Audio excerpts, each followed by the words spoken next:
Okay, welcome back, Romford Film Festival, day 2. Would you mind introducing yourselves and your role in the films that you were part of? Sure, I'm Jake Francis, I'm an actor and I was cast in FutureGaze, directed by Freddie Hill. Hello, my name's Lena Richardson and I was the actor in FutureGaze. And I'm Freddie and I was the director of FutureGaze. Yeah. Okay, so starting from the beginning, ideation, where does a concept like this come from? Because it was pretty far out there. It was pretty good though, it was amazing. Well, the idea actually came from another filmmaker called Stephen Hansfield, who I believe was screening earlier today. It was a concept that he came up with about 2 years ago, and he presented it to us at another film festival, didn't he, and said, is it something that we would be interested in? And at the time we were both busy with something else, but it was always sort of in the background of our minds, wasn't it? And then it just seemed that the time was right at the beginning of last year, wasn't it? Yeah, so that's when it actually was filming. And so how has the project changed since that initial conversation to the final product that we saw today? I suppose it's gone on a bit of a journey since it was first brought to us.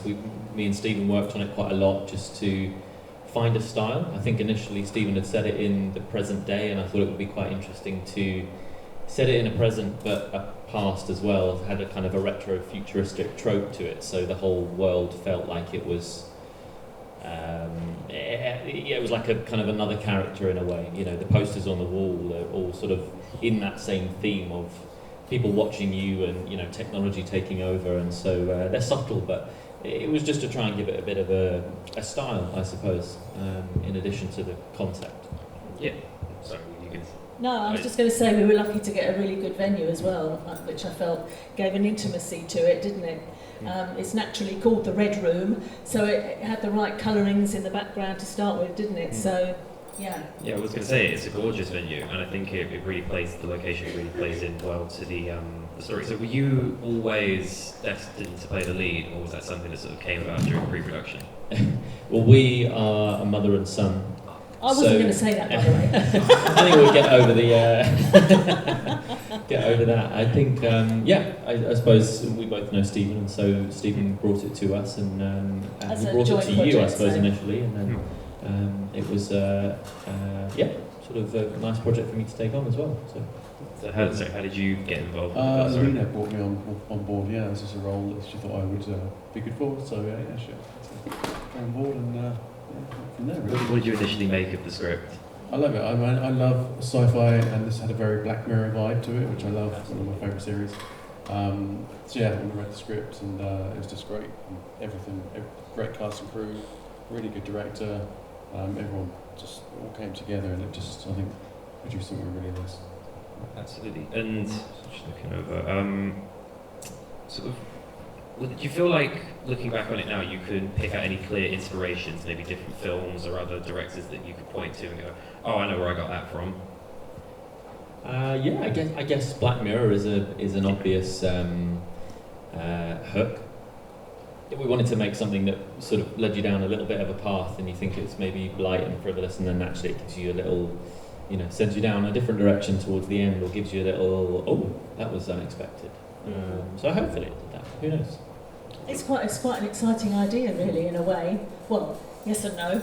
But I mean, scary, it could be scary, but I mean, it's that's what attracted me to it. Really, was the fact that, well, this would be an interesting thing, and of course, then the twist at the end, which I thought was good, and also from my point of view, I just thought it was great to have a story that was about an older woman, dare I say it, but it's quite nice to have a story that's sort of centred around that, really. Yeah, I think the film poses a very interesting question, especially, I think, the themes as you were talking about definitely play into that a little bit more. Looking back on the production, were there any sort of moments where you sort of, like, technically there were challenges to overcome and things you found difficult, and what was sort of the workaround that you found with that? Yeah, good question. I guess we shot it in a day, so it was that was the first massive constraint that we had to smash it out in one go. It was a small location as well. We had a lot of people involved, lots of favours brought down. a lot of colleagues who work on other projects. So we knew we only had people for a very select period of time. So I suppose that was a major constraint. There's obviously big, dialogue exchanges, and we kind of wanted to try and keep it in the theme of the world as well.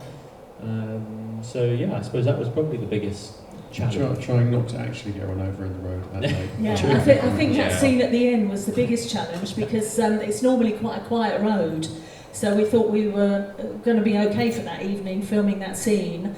But just as we were about to start filming, somebody comes down the road with their windows down, a very quirky car covered in all sorts of weird and wonderful stickers, and a guy with a spinning thing on his head, and he's playing this really loud music, and he parks at the pub right opposite where we're filming, and we're thinking, is he just popping in and coming back out again?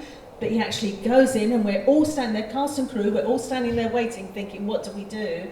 And then in the end, I think Nikita, our production assistant, went in to say, excuse me, production design. Yeah, she was coming in and went in to see if he was intending to stay or if he was coming back out again. Then he decided to come out and stand there and just watch what we were doing. It was quite funny, wasn't it, really? But we're trying to do the crux of the film, the last scene, and so that was kind of ruined the tension of bit of a challenge, isn't it? When you're filming in public, you never know what the public's going to do. Definitely. And sort of, have you worked on, I'm sure you've worked on other things in the past. How do you feel that this stands up to some of your other work, like maybe differences in themes? Yeah, sure. I guess normally I'm a producer, commercials and narrative producer, so it's quite nice to exercise a bit of creative craft and do something different. We always knew that budget was going to be limited. We shot it, I suppose, without a budget. The budget was for film festivals so that it can be seen. So it was kind of, I guess it's a very different project. It was nice to do something that was fun, that kind of, in a way, had no real purpose other than just to create something that we were all proud of and get Stephen's work made, and make something that can all go on our reels and be happy with, I suppose. Did you enjoy directing as opposed to producing? What do you feel like that? How was that change for you, transitioning jobs? Yeah, totally. I suppose it's different when you're on a short. You never stop being a producer, I suppose. So you're always conscious that it's making sure that lunch is on time, and is that equipment going to go back tonight because we've got to be wrapped by X amount of time. So there's always that in the back of your mind. But yeah, it was great. It's lovely to exercise your craft and be at the helm of something. And when you are wearing so many different hats on one production, what do you feel is the part of the production that you enjoy the most? Good question. I suppose it's kind of seeing everything come together on the day. You see all of these people who have come together to make this one thing. The actors are doing their job and performing the script that you've been sitting on for so long, and everything starts to come to life, and you see the work that the DOP's doing, and it looks fantastic, and I think that's the best part, is bringing it all together and starting to see that world come to life. And I think a question for all three of you can answer: what is the feeling that you get when you get to come and see a film screened at an event like this, especially on big screens such as these ones? It's always great to see your work on the screen. I think people think some of these festivals, when they see you on the socials on something in front of the step and repeat or on the red carpet, think it's a glamorous kind of thing, but it's not. It's just it's hard work making a film, and to see everyone's effort on the screen is rewarding. But I think a lot of people don't appreciate the work that goes into getting to that point where you can actually go and put it in festivals and see it on the screen. So, thanks to festivals for being there and being able to screen our work is always great. It's always great to see. And also, for the cast and crew, they often won't get to see the film until the festival. So it's just it's good, great. I think it's really the pleasure of knowing that you've created something that we're all proud of, that hopefully other people can enjoy, and that that you've worked with some fantastic people, and it's been a wonderful atmosphere on set, including all your supporting artists as well. I just think it was just a really lovely team effort, and that makes me feel good. And the fact that when it's on the screen people actually enjoy watching it is obviously a bonus, because that's what you want at the end of the day. You want people to you want eyeballs on it, don't you? And Yeah, people to enjoy it. It's great. Yeah, absolutely. Yeah, I'd agree. Yeah.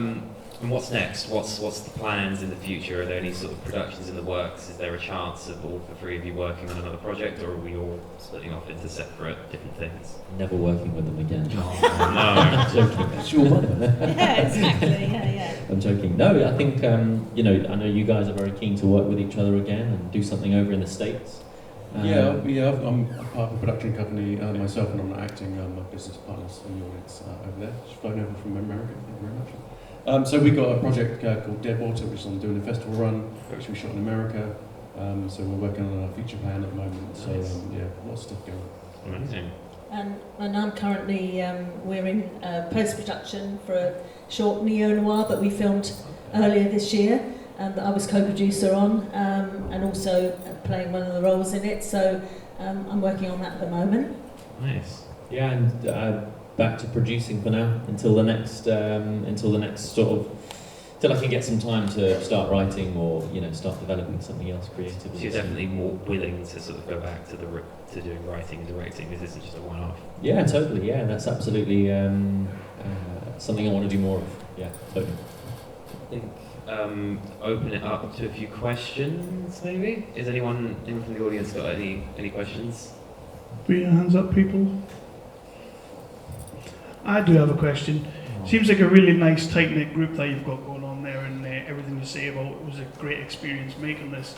Is there any one moment, maybe behind the scenes when you were filming, that you will take with you forever from this project? Oh, It's a lofty question. Yeah, that's a really good question. I don't think I could put it down to any one particular moment. It's a good group. When you get a group of people, because no one wants to make something rubbish. Everyone wants to say it's that same kind of creative energy where they want to make something amazing. Yeah, so we're all working good. towards When you the get same people end, that aren't we? You get a good group of people. Yeah, It's just always fun on set and off set. Yeah, definitely. Yeah, it was. I would say it's pretty seamless, really. Yeah, I think it's when you look at it, you always see work and you think, there's so many things we would have done differently, or would have done this if we had more time. Yeah, But that's I given, think isn't there's it? a lovely. I suppose the best thing is just that we were able to assemble those group of people and bring them together and make that cool thing. We were very lucky. Yeah. We were lucky, and we're very grateful for that. Yeah. So, no, it was a very enjoyable experience, and we're just really happy that we could finally bring Stephen's script to life, because, as I say, it was 2 years prior that he brought it to us. So. And he was in the film. I don't know if you noticed. He was in the film. He had a little cameo role. He was great. Yeah, really good. Fair enough.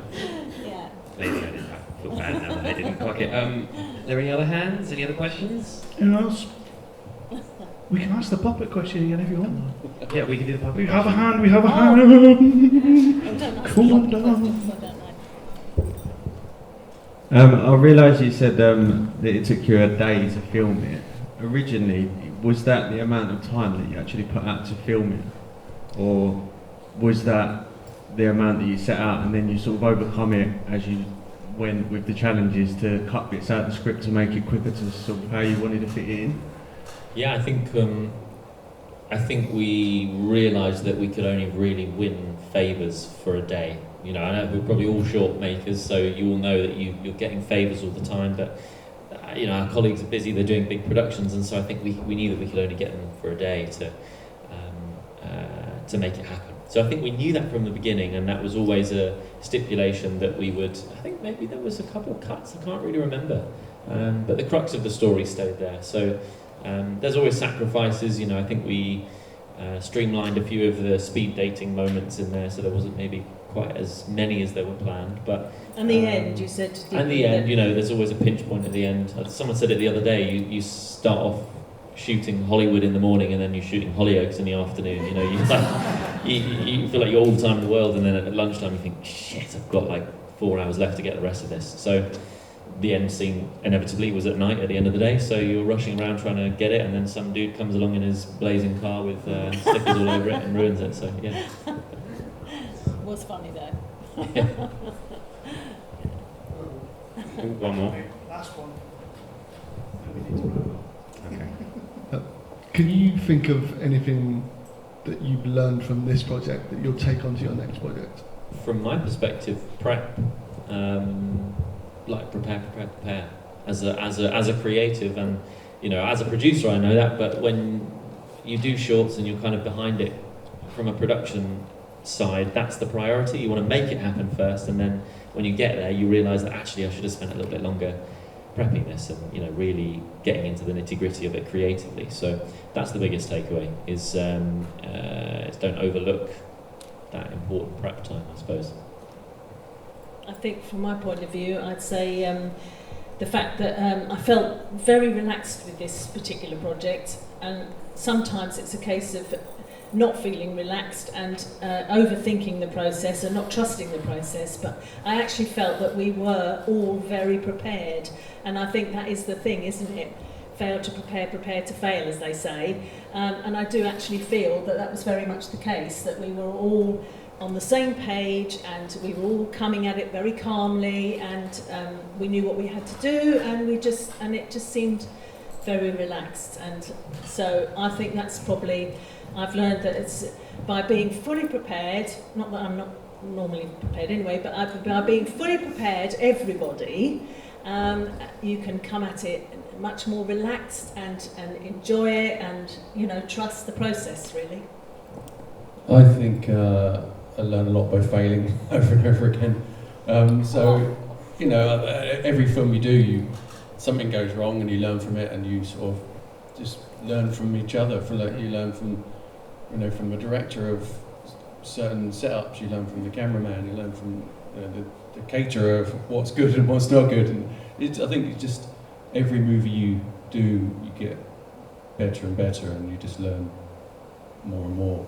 Every day is a school day, Yeah. isn't it? You never stop learning anyway. So, yeah. You never stop learning. Absolutely. Okay, I think, can we get one more last round of applause for the amazing... Thank you. Thank you.